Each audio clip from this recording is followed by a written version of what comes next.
It's great to see all of you here today. Thank you for joining us. I'm not going to give a long introduction to our guest speaker because many of us know him, so let's just give some warm Ventura love to the Venerable Kusala Bhikshu. Thank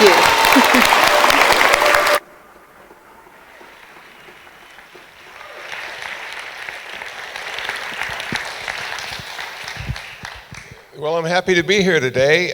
Nice to be invited to speak. And I thought I'd share with you what I've come to understand about having a good life. And of course, good can be problematic because what's good to me may not be good to you. I had somebody ask me earlier, you don't like to be hugged? I said, not really. It distracts me from my monastic vows.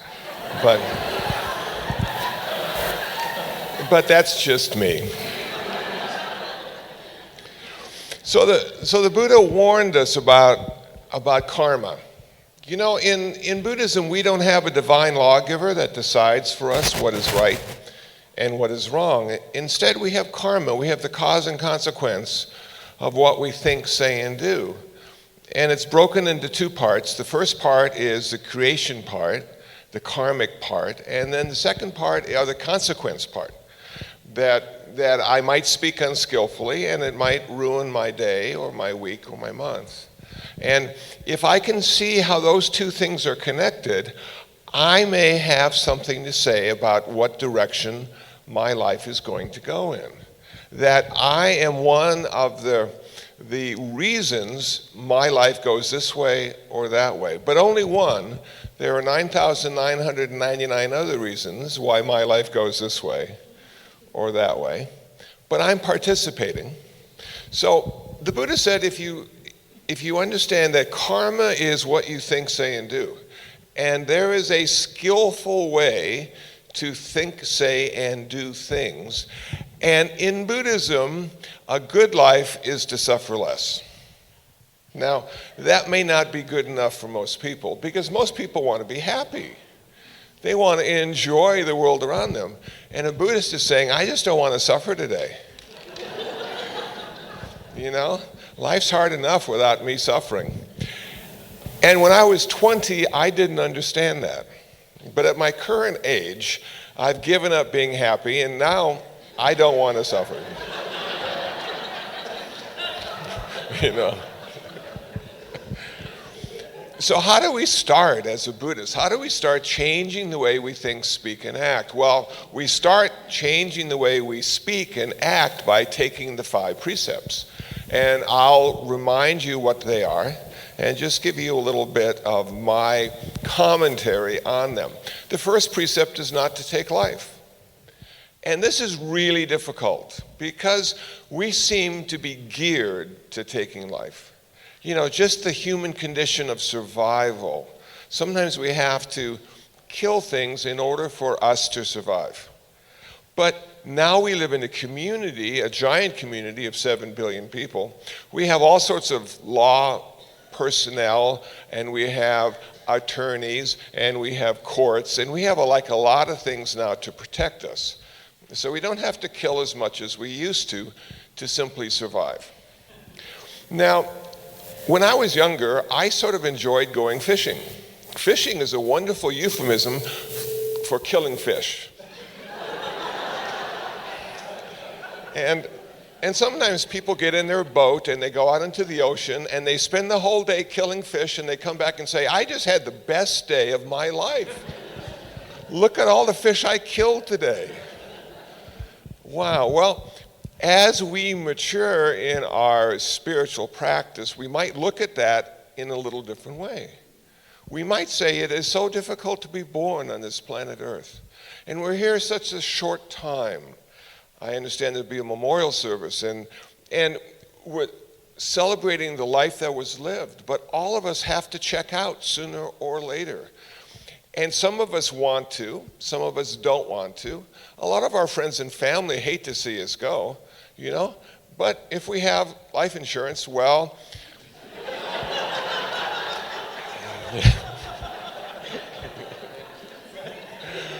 so looking at life in a certain way allows us to honor the fact that they made it here on this planet Earth. And that starts with the insects. I posted on my Facebook page yesterday a beautiful picture of a butterfly with clear wings. You could see through the wings. It looked like glass. What an amazing little creature that is, and how short its lifespan is.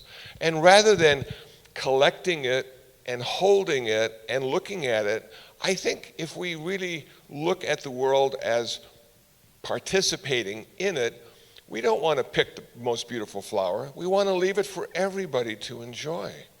We don't want to kill the most beautiful butterfly and put it in a frame on a wall. We want everybody to enjoy its life while it's here.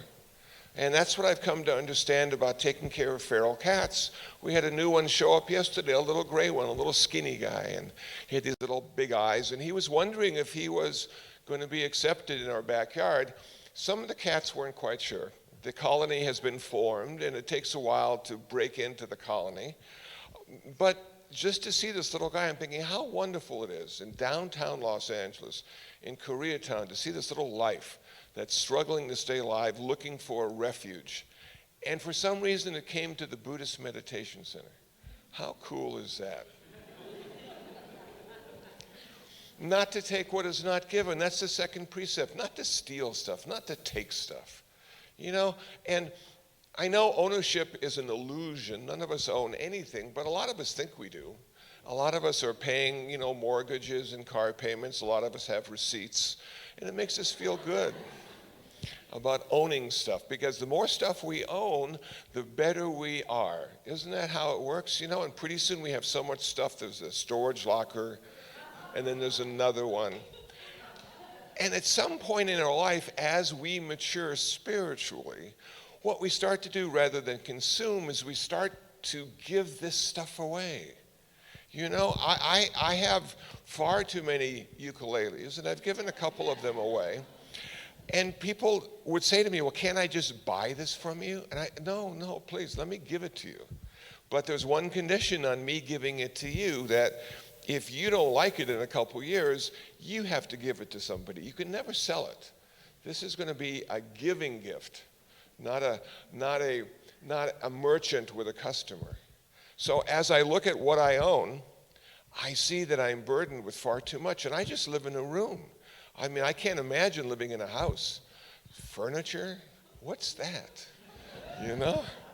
So all this stuff, and I start to go through it, and some of the stuff is 5 years old and 10 years old. I haven't looked at it in 10 years.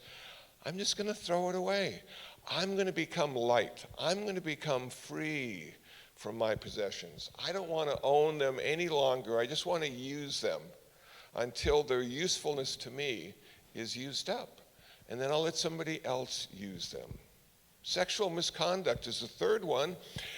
And I've been thinking a lot about this lately, because I've been getting some really deep insights into what it means to be a human being sexually.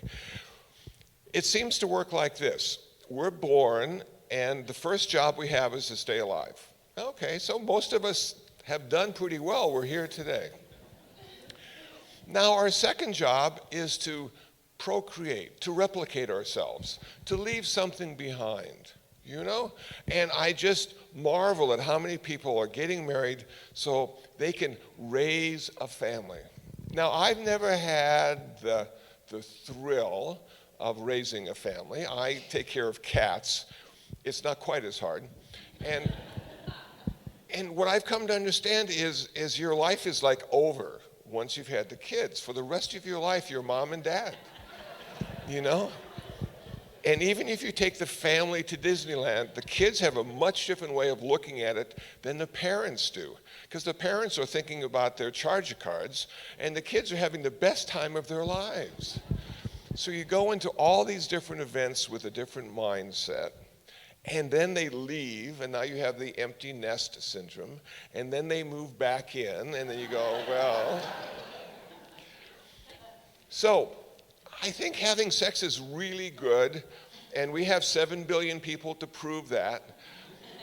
But you know what? Sometimes maybe not having sex is good too, because it gives you a chance to look at your significant other in a very special way, as a human being, as someone who is your companion on this journey, this very special journey in life. And now and then lust arises, and that's fine, but it doesn't last very long, and the older you get, it becomes sort of a hindrance, I mean, you have to dress up, you have to smell good, you have to go someplace, it's a lot of work. So I'm blessed not to have that work to do.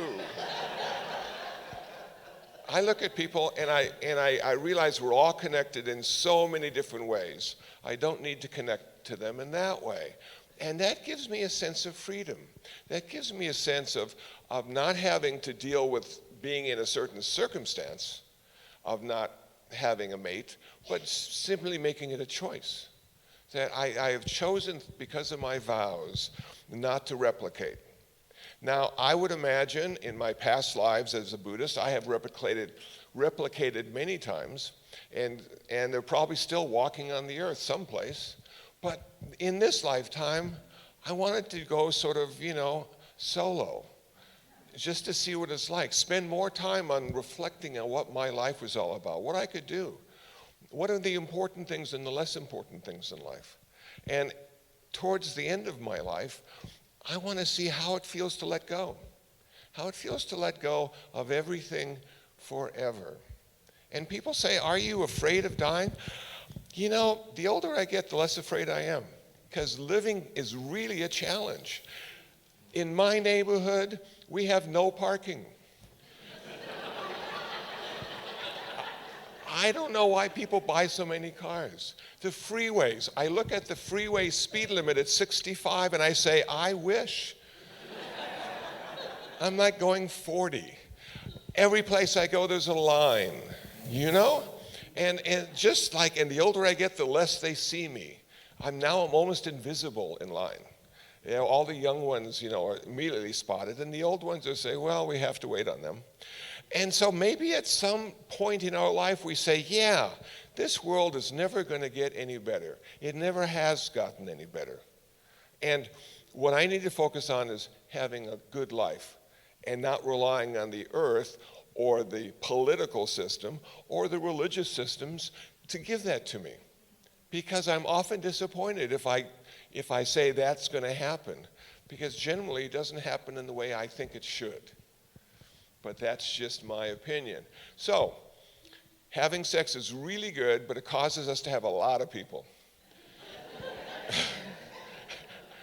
And we're 7 billion and counting, and I don't know how many more the planet can hold. So somebody asked the Dalai Lama, what do you think is a good kind of birth control, being a religious person?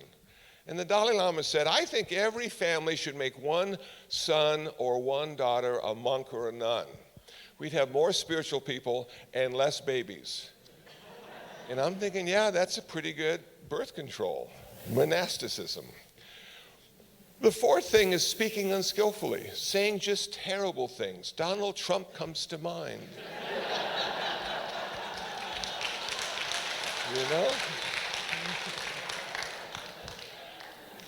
Now, he's a very smart man, but he's opinionated. And he doesn't have the editing, he doesn't have the censorship thing worked out yet. So he just says what he thinks.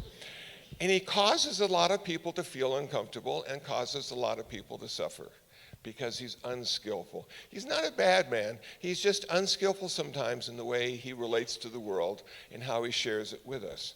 So speaking can cause a lot of suffering or can cause less suffering depending on how skillful you are. And last but not least, the fifth one is don't get high. Now, in my neighborhood, we have 3, 4, 5 marijuana dispensaries. And they're just always busy. And I'm walking down the street, and in my neighborhood, being a white person, we are a minority. And the only time I see other white people in my neighborhood are when they're going into the dispensaries. They use the local bus, and they're just sort of walking around, and they're frowning before they get in, and they're smiling after they come out. So I'm looking at getting high as being, sometimes it's maybe okay to have a little too much chocolate. I mean, it's just something about that makes life a little better. But some other times, if we have too much chocolate and we get into that depression cycle, we might react or respond in an unskillful way to the world around us because we're really depressed and need more chocolate. Can you imagine drugs and alcohol being like 10 times as powerful as chocolate? And all these people making important decisions while they're high, like driving, because not only are they high when they're driving, but they're texting as well. I sold my motorcycle. I'm not going to ride a motorcycle anymore because in my neighborhood, nobody pays attention. And then when they hit you, they just leave. They don't even stay around to see how you're doing. So being high can cause a whole lot of suffering to the person who's high and to the people around them. It's just one of those things. So what I've talked about now is speech and action. That's how karma starts. We take these 5 precepts. I'm going to monitor what I say and do. I'm going to see if I'm increasing suffering or decreasing suffering. And I'm going to use that as a reference point in how I live my life. But there's another important aspect of karma, and that's the intention. This comes from understanding how meditation works and how our mind works. So as a Buddhist, we sit for long periods of time on the floor, cross-legged, suffering, but also watching the thoughts arise, exist, and pass away. Arise, exist, and pass away. Now, the Buddha said, we have 3 poisons we really need to be aware of. They are, number 1, lust and greed. They're sort of connected, lust and greed. Number 2, anger and hatred. Anger and hatred, they're sort of connected. And number 3, delusion and ignorance. They're connected as well. So we have these 3 poisons that change the way we experience the world. So if we hate something, we see it in a much different light than if we like something. If we have greed or desire or lust, whoa, does that change the way you respond to the world around you? It does to me. When I'm at Food for Less buying that cat food and I get lost on the bakery aisle and see those ding-dongs, 12 individually wrapped, whoa. That greed arises in one moment and I'm walking out with 20 cans of cat food and ding-dongs. So we have to monitor ourselves. We have to be aware of where this stuff is coming from. What's my intention behind what I say? What's my intention behind what I do? And when we get that down, we don't have to say it or do it. What we need to see is the root of that intention, and if it's unskillful, let that pass. And if it's skillful, we want to manifest it because it's a benefit to all those around us and benefit to our life as well. So now we're building this good life. They say about getting old, if you want to get old well, start early, And it's true. It's never too late to start getting old and do it in a skillful way. What does that mean? It means wisdom and compassion are such wonderful attributes, and we can manifest those at any point in our life.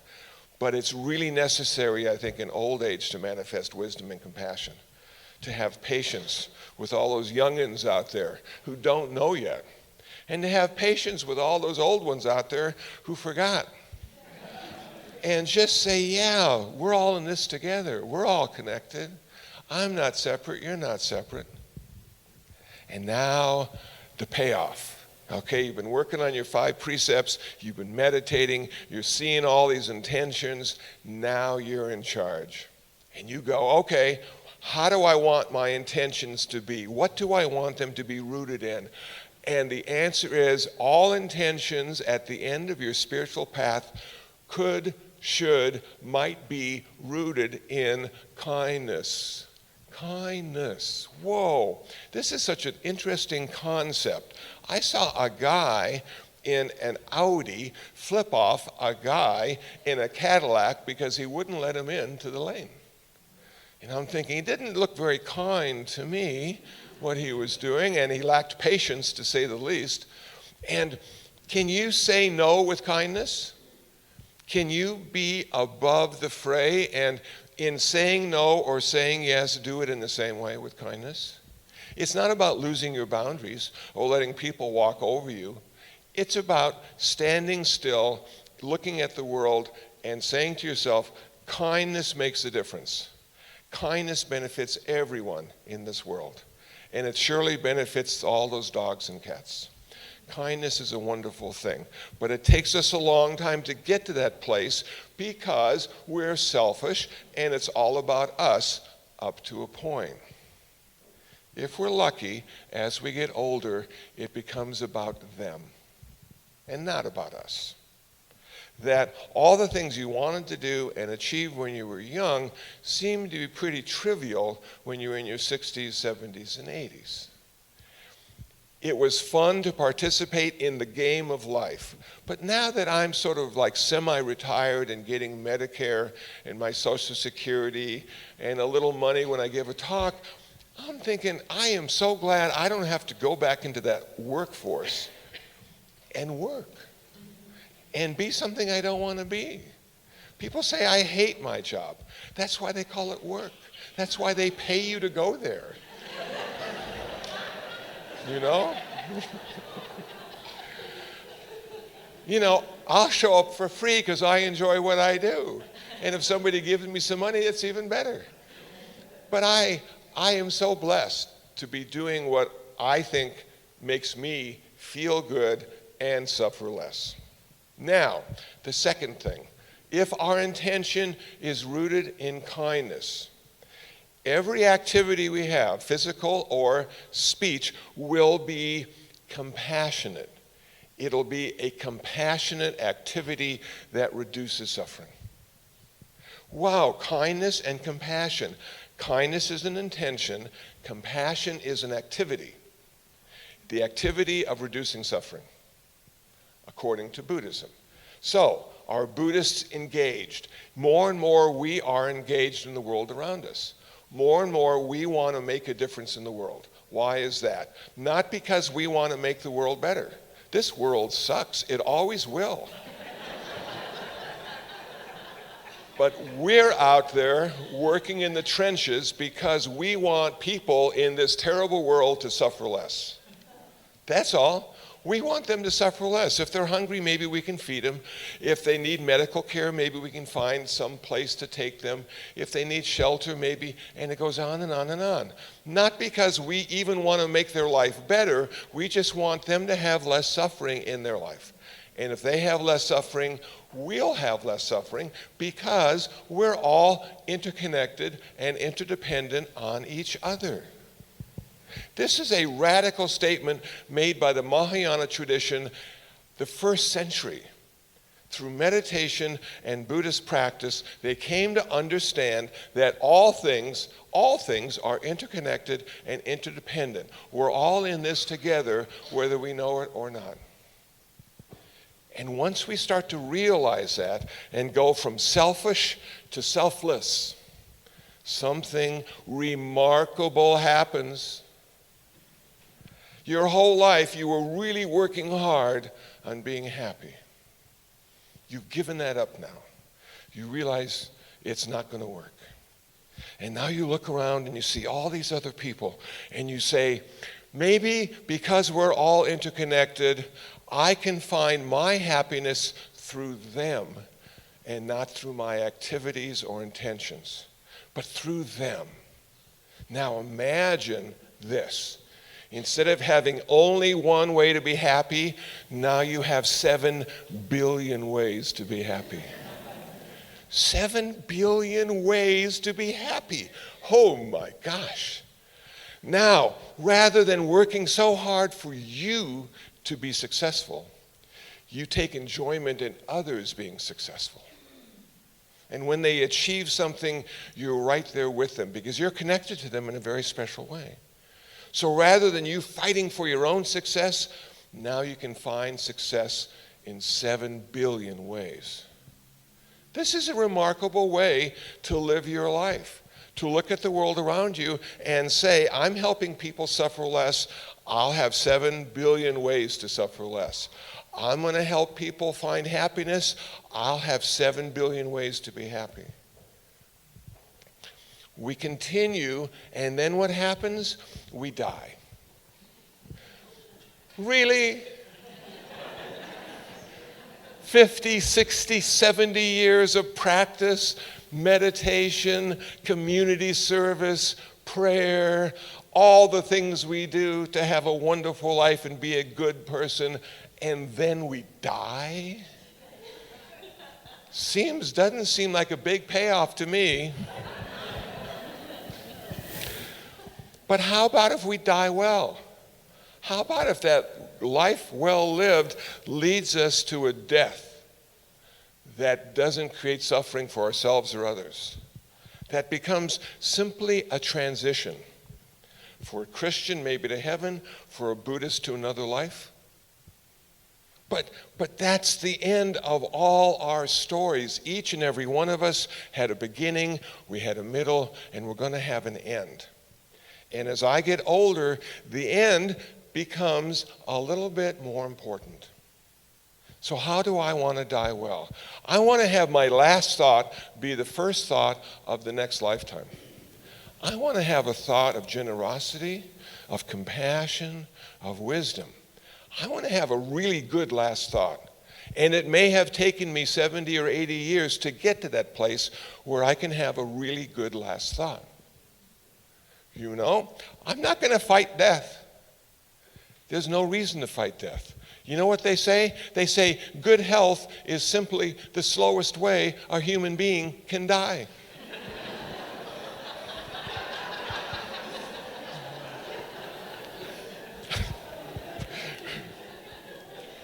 So I understand that, and I know at some point my health will go south, and I'm just going to sort of go for the ride.